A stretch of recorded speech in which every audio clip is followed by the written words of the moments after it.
Salutations aventuriers, je vous retrouve pour une vidéo sur Waven et aujourd'hui je vous partage un troisième build sur le Xelor Paladir Zinetritos.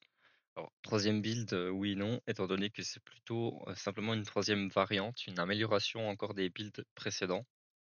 J'ai eu pas mal de commentaires sur les deux dernières vidéos du Paladir, merci beaucoup à vous, j'ai trouvé ça vraiment agréable de pouvoir échanger, que ce soit du petit compliment jusqu'au conseil qui va jusqu'au pavé. Peut-être que si tu regardes cette vidéo, tu te reconnaîtras. Hem, Proposant justement des alternatives, voire des améliorations pour le build. J'ai essayé de tester toutes les variantes qu'on m'a proposées, en retenant du coup justement ce qui l'améliore, ce qui ne va pas dans le build, je l'ai un peu laissé de côté. Donc sans perdre davantage de temps, je vais directement vous parler, des modifications que j'ai apportées. Donc au niveau des passifs, on peut voir que j'ai toujours punition Zinetritos, mais que je me suis enfin décidé à aller chercher un second passif qui n'est autre que Magie Zinetritos, parce que vous piochez plus 10% des dégâts des sorts de votre main. Dans les conseils qu'on m'a apportés, il y a eu deux sorts qui sont ressortis, à savoir Equinox, que j'ai décidé de ne pas prendre parce que ce n'est vraiment pas pratique à utiliser dans le build.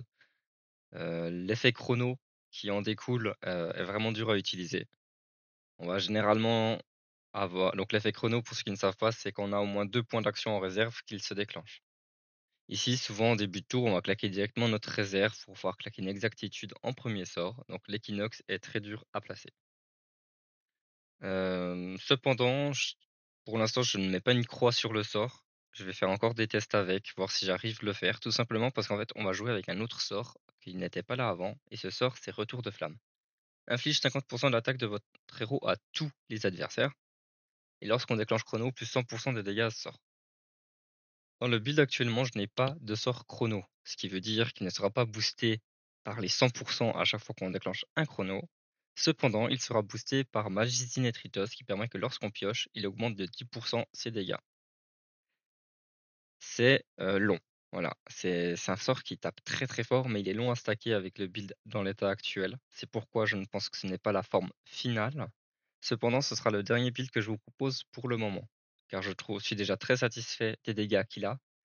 Donc je pense que je vais faire une pause sur les builds du Zinetritos pendant un petit moment, le temps d'optimiser un peu mes équipements, car comme vous le voyez, même s'ils ont un petit peu monté niveau 2 depuis la dernière fois, on n'est pas sur des valeurs de dingue.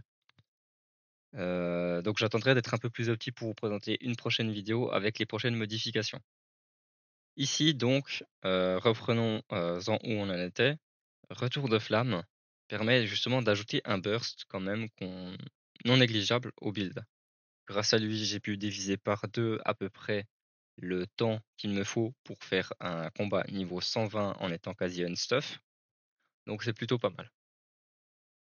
Au niveau des autres sorts éthers, alors ça n'a rien changé, c'est toujours accélération Zinetritos, dérèglement Zinetritos, perturbation Zinetritos, exactitude et pendule. Et ensuite au niveau des stats, toujours tout en attaque. Du côté des items, ceux-ci n'ont presque pas changé, cependant il y en a un nouveau. L'anneau greux n'était pas là avant. Il permet de gagner 10% d'attaque au héros pour chaque adversaire ayant un état sur le terrain. Les adversaires étant souvent sous état, euh, ils proc très facilement. Avant, je jouais avec le cicatrisor qui est du coup pas mal au niveau du sustain qu'il nous apporte. Cependant, l'anneau-live combiné aux autres items d'attaque, justement comme l'anneau-sif, l'anneau-oscillation et l'anneau-greux, qui apportent une grosse value en attaque, eh bien l'anneau-live du coup apportera pas mal d'armure par sort joué. Et enfin, bah, du coup, le brassard licorno qui n'a pas changé. On veut toujours taper avec, ça fait toujours plaisir. Au niveau des compagnons, ceux-ci n'ont pas changé. On m'a souvent rapporté de jouer avec Az. Cependant, la raison pour laquelle je ne jouais pas avec Az et que je ne joue toujours pas avec le personnage, c'est qu'on n'a pas de peine à appliquer Astral. Le problème qu'on va avoir maintenant avec les builds, ça va être de retirer Astral si jamais une attaque au licorno est trop dangereuse. Alors, quand je dis l'attaque est trop dangereuse, c'est pour l'état actuel du build. Bien entendu, ici j'ai très peu de points de vie. Mes items ne sont pas montés, donc je n'ai pas de stats dessus. Que ce soit les runes, où j'ai pris que des stats offensives pratiquement, ou juste au niveau bah, le niveau des items, quoi. On a un Nanogru qui est niveau 4, Licorno qui est niveau 4. Notre item le plus haut niveau, il est niveau 27. Il y a vraiment des choses à améliorer dessus, forcément. Donc en l'état actuel, c'est difficile des fois d'aller faire proc un Licorno parce qu'on veut juste se sécuriser, rester en retrait. Donc ça peut être compliqué de faire du retrait d'état, donc Az n'a pas sa place ici. Ensuite, au niveau des compagnons, donc qui n'ont pas changé, il y a toujours le synchroniseur minutieux pour un point d'action en réserve dans le cas où on n'a pas réussi à en mettre un pour l'exactitude au prochain tour. L'oracle offensé pour repousser un ennemi de 4 cases, donc 2 cases de base plus 2 cases via les points repoussants. Ça permet aussi d'éviter de prendre un cac supplémentaire. Mettre égreeneur pour pouvoir nous sécuriser dans le cas où on veut sortir un sinistre OR mais qu'on n'a pas les points d'action pour le faire. Et enfin, championne du blasphème qui permet de retirer un état si la cible est éventée ou astrale. Euh, il y a un autre compagnon que je verrai peut-être à la place de championne du blasphème, je ne l'ai pas encore. C'est l'équivalent de César, là. C'est en bleu, en haut.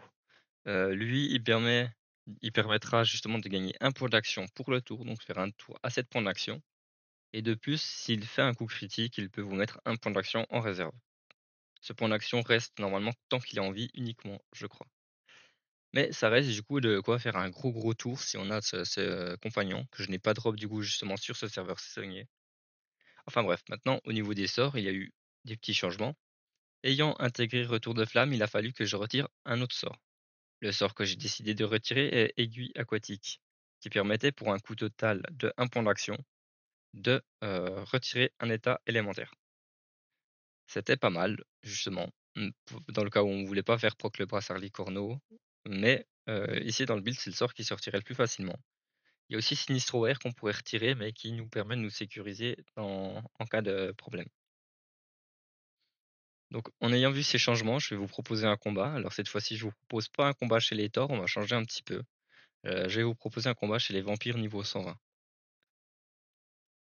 Je trouve le combat plus compliqué que celui des Thors, tout simplement parce que les ennemis assoiffés vont régène.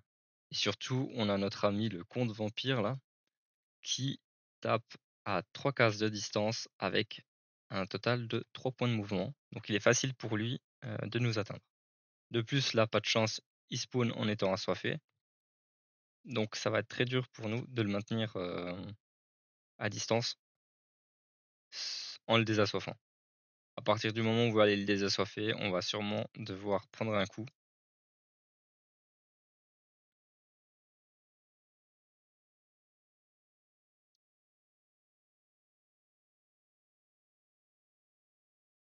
Donc ici,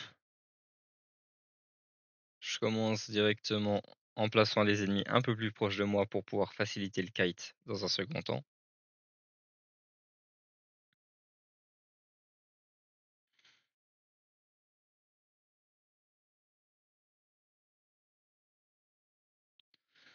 J'aimerais beaucoup aller lui retirer assoiffé.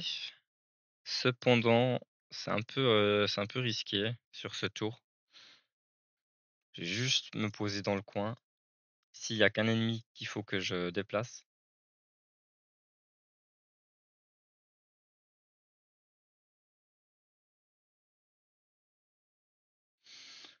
Euh,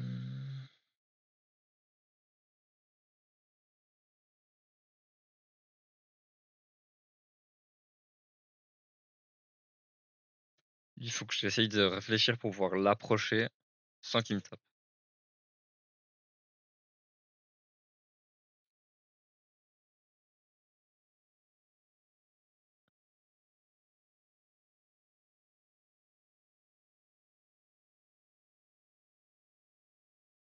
Ça va pas être possible. Parce que si je le pose ici, 1, 2, 3, 1, 2, 3.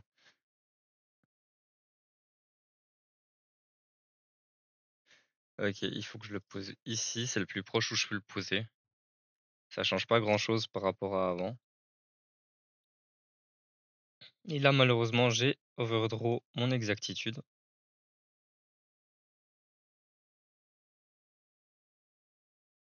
Ah, c'est dommage. Très très dommage son placement à elle. Ça m'aurait permis d'aller retirer l'astral au compte vampire.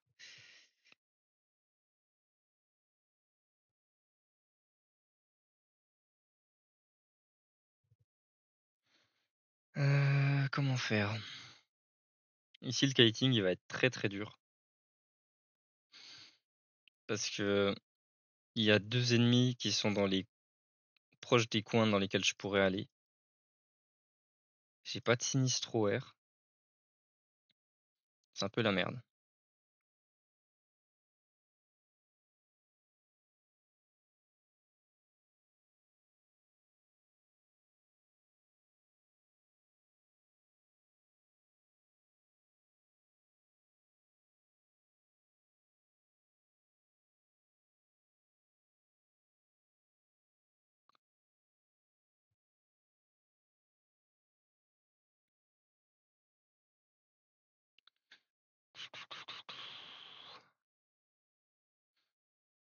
Je vais devoir ici me séparer de ma perturbation Zinetritos.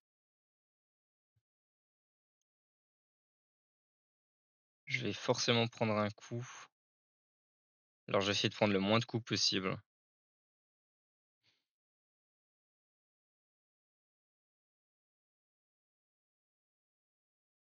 Et il était pas assoiffé lui?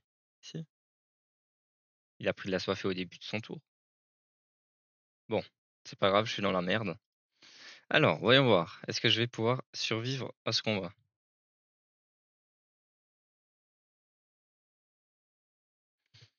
Ça, c'est une super question. Je suis pas du tout sûr d'y arriver.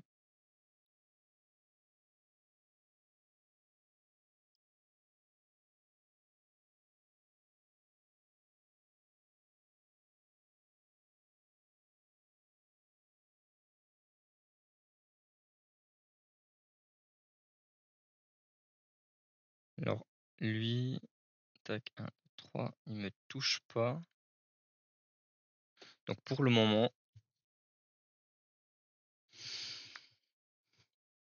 ici je suis safe.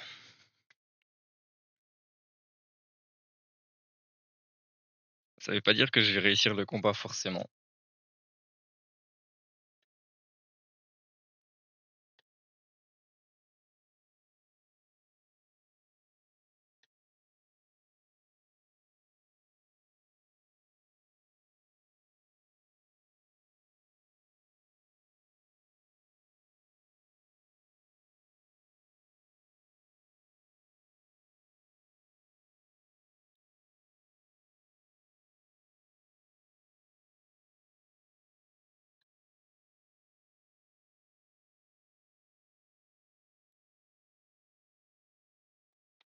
Ici, du coup, je peux encore entamer un rembobinage avec mon pendule, enfin, après tout ce temps de combat.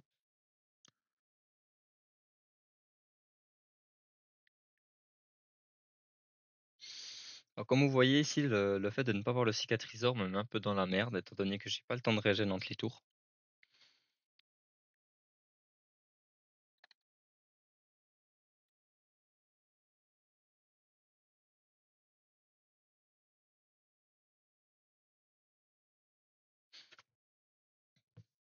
On peut également remarquer que du coup, un proc licorno critique fait quand même beaucoup plus de dégâts qu'avant grâce à la Nogreux. Donc ça, c'est l'avantage du coup de ne pas avoir le cicatriseur, avoir un petit bonus de dégâts sympathique.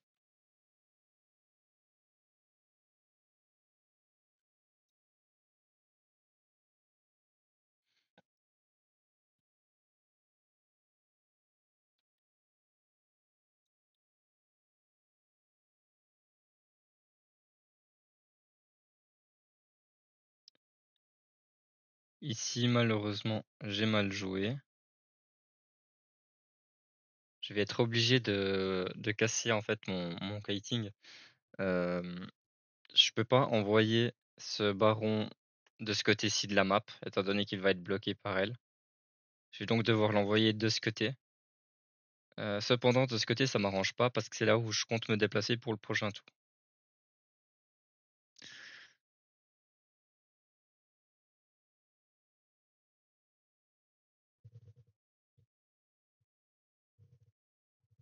Non, il faut que je fasse attention, elle est aussi assoiffée. Je préfère éviter qu'elle, régène. Bon, jusqu'à maintenant, on a réussi à bien kite le compte vampire, ça c'est déjà un bon point.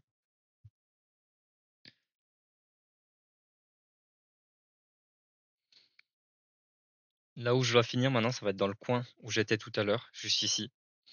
C'est là où j'aurai le plus de facilité de ne pas prendre de coups, il faudra juste que je déplace le baron, ici présent.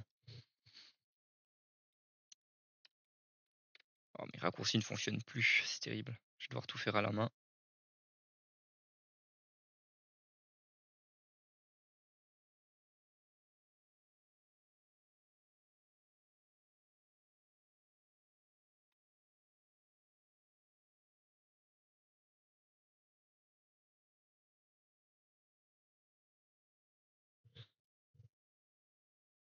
Ici, du coup, je défausse mes sorts pour pouvoir repiocher l'onde magnétique qui me permet. Est-ce que je la joue? Non, je la joue pas sur ce tour. Je vais plutôt jouer des règlements qui me permettra de piocher un sort supplémentaire.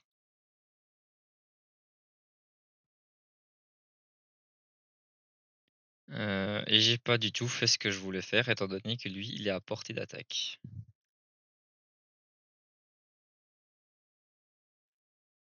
J'ai mal géré mon coup, ma foi, tant pis.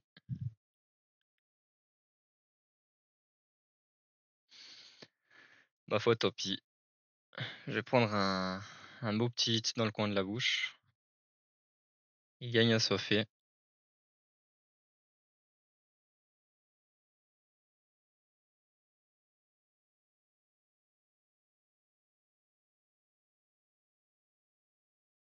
Ok, donc maintenant ils ont tous un état. Donc je vais faire un retour de flamme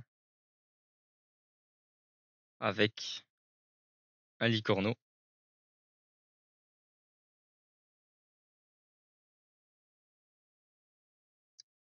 Donc là on peut voir du coup que les ennemis qui restent en vie c'est juste les chauves-souris.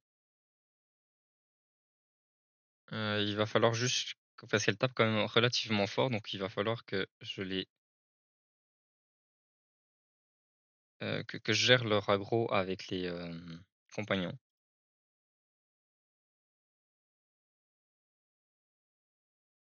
Et il faudra pas que j'oublie de leur retirer assoiffé au prochain tour.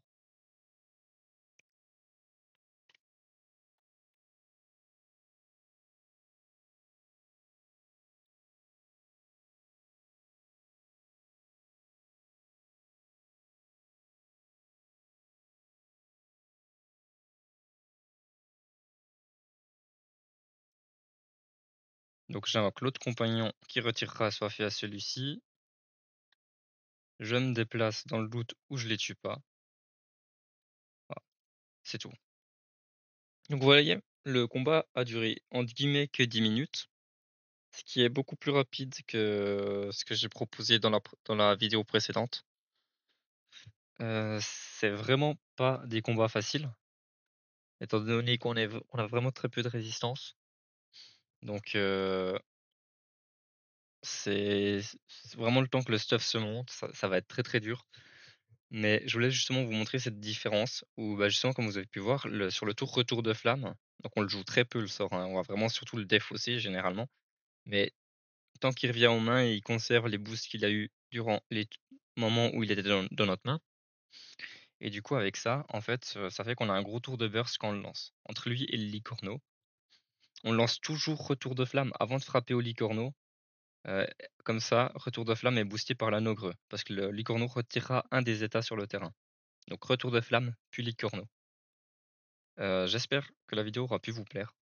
Donc on n'est pas sur la version finale du build, hein, je ne pense pas, je pense qu'il y aura encore des changements. Cependant, on est sur la dernière vidéo que je vais vous présenter pour le moment sur le personnage. C'est, déjà très satisfaisant comme, résultat et du coup le temps forcément de trouver mieux, je vais aussi vouloir, augmenter mes équipements. Sur ces belles paroles, je tiens encore une fois à remercier toutes les personnes qui ont laissé des commentaires sur les dernières vidéos Zinetritos me donnant des conseils et je vous dis à bientôt pour une prochaine vidéo.